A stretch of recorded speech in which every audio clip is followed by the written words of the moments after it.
Wamaa wakinikubali wanipatie nafasi. Sitakubali William Ruto achukue mashamba ya Wamaa. Sitakubali aharibu mazingira ya Mau Complex. Ukienda hapo Maasai Mara, hii Maasai Mara ndio tegemeo la Wamasai kwa sababu ya ile mapato inaleta kwa sababu ya utalii. Ameenda pale kwa corridor ya wanyama, pahali inafanyika ile migration. Ameshikana na wazungu, ameweka hoteli. Wanyama watatoroka. Sasa wanyama wakitoroka kwa Maasai Mara, ile utalii ilikuwa inakuja hapa na jamii ya Maa wanafaidika. Watatoroka, Wamaa watapata shida.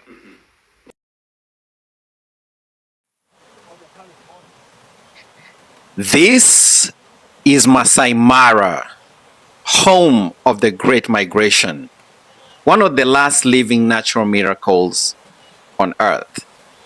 Now imagine that miracle is under siege, being slowly strangled because a luxury hotel has been built beside a critical wildlife corridor. A 3,500 a night luxury camp against a migration that has outlived empires and borders. If we normalize this, the Great Migration doesn't just struggle, it collapses. For anyone who doesn't know, the Maasai Mara is just not a park. Every year, millions of wild beasts, zebras, gazelles, even predators follow them. They move in between Tanzania's Serengeti and Kenya's Maasai Mara, chasing grass and water. People call it the eighth wonder of the world, the beating heart of Kenya's tourism brand, and one of the most important ecosystems on the continent. For Maasai communities, it's home. For the Kenyan economy, it's a lifeline. And all that depends on one thing: movement. Animals must be able to move. Those open routes between grazing and calving areas are literally the veins and arteries of this ecosystem. Once you block a corridor, you don't just add a building, you start choking a living system. For those who don't know, Marriott announced a new jewel. In its portfolio, the Ritz Carlton Maasai Mara Safari Camp. 20 luxury tents, private plunge pools, indoor and outdoor showers, quote unquote, a front row seat to the Great Migration on the banks of the Sand River. The price tag, $3,500 a night. For global tourism, it was marketed as a celebration. For many people who actually live around the Mara, it was a warning. Maasai elder Dr. Maintamel Olaldapash actually looked at the location and said, "This is one of the last remaining open spaces in the Mara that wasn't already covered in lodges and camps." He and other locals argue this camp sits dangerously close to a migration corridor, the exact route wild beasts use when moving between the Serengeti and the Mara. So what did he do? He went to court. In August, Dr. Dapash filed a lawsuit. a lawsuit against the Marriott International, the Ritz Carlton, their Kenyan partner Maasai Mara, and government agencies that approved the project. The accusation is heavy. It says the camp was built in the middle of a crucial wildlife passage. It ignored a management plan for the Mara. It went ahead despite a moratorium that was supposed to stop new lodges in this already crowded reserve. On the other side, Marriott and its partners say, we followed the law. We did an environmental impact assessment. We got all the approvals. We are creating jobs. We support the local community. So which is it? Responsible ecotourism or a very expensive violation of a fragile ecosystem? I'll leave that to the courts to decide. But here's where the story gets political. In 2023, a Maasai Mara management plan was adopted. And one of the key points, a freeze on all new lodges and camps inside the reserve. Basically, we already have too many camps. The ecosystem is under pressure. So the question is, how did the Ritz Carlton camp still get the go-ahead? I'll tell you how. A letter from State House.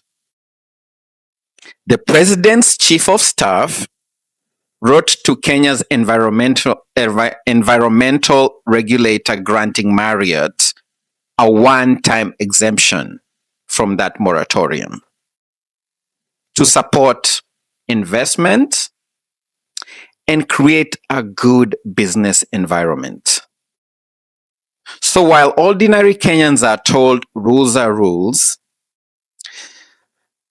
a multinational corporation gets a VIP pass to build on one of the most sensitive locations in the country. And this is where a lot of people are using words like neocolonization. Because, let's be honest, if a local Maasai group tried to put up 20 tents and a wall in that exact spot, do you think they would get a presidential exemption? Would NEMA and KWS give them an exemption?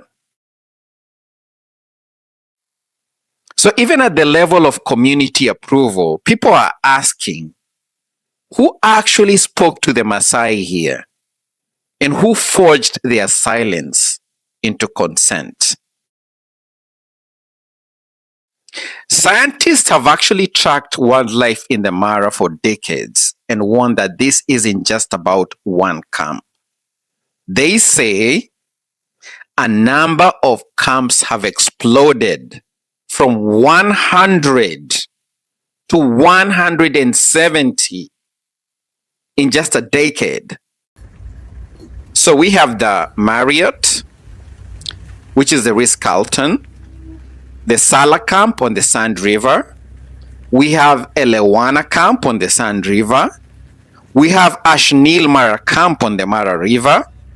We have the Governor's camp, sounds real colonial, on the Mara River, and Olaro Lodge. Those are just a few. All these camps are on migration zones. So, more camps, more vehicles, more off-road driving, more noise, more lights, more wastewater on the flowing into rivers. This wastewater from these camps flows into the Mara River. Let's not forget that. And at the same time, wildlife numbers have been dropping, and some species in the Mara are already gone. Meanwhile, the Ritz Carlton camp is reportedly surrounded by an earth wall, a barrier that keeps non-guests from looking in.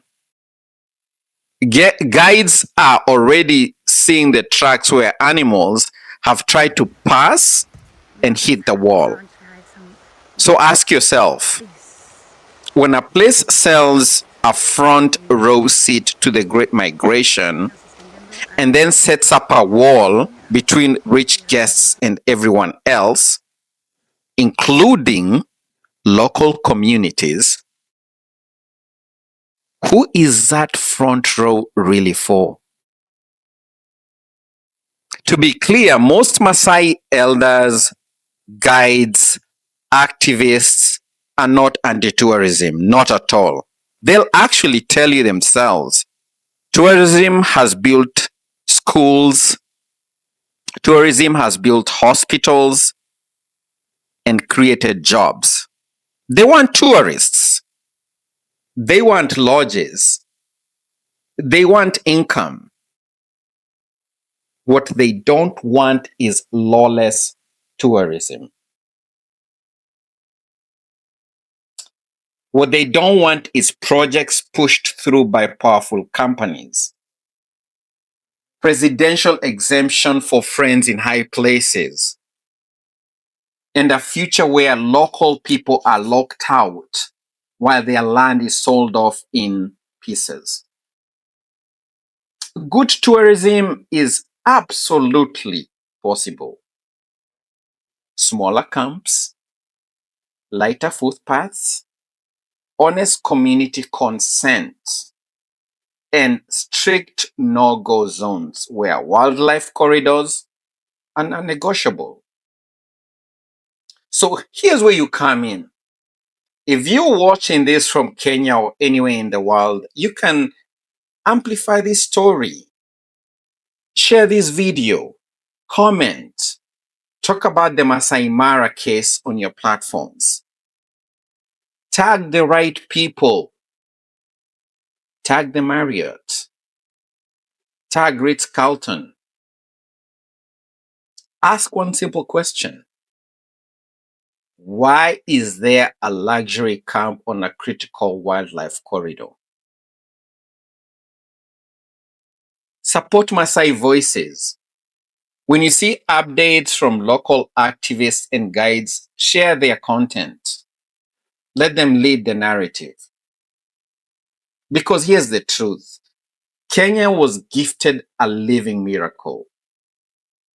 If we allow greed and short-term money to carve it up, we won't just lose animals. We'll lose a piece of who we are.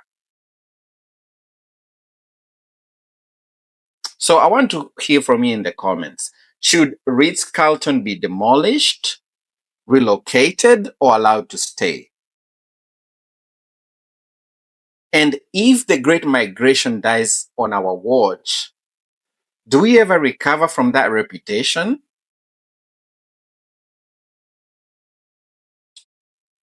Drop your thoughts below. Let's make this video a record that the world was watching the Maasai Mara and that we did not stay silent. Please subscribe and share. This is Kulture Media.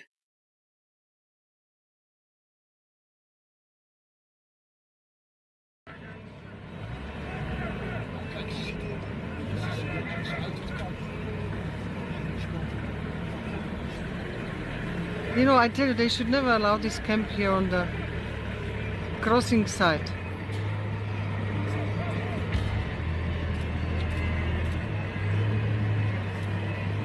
Look at this.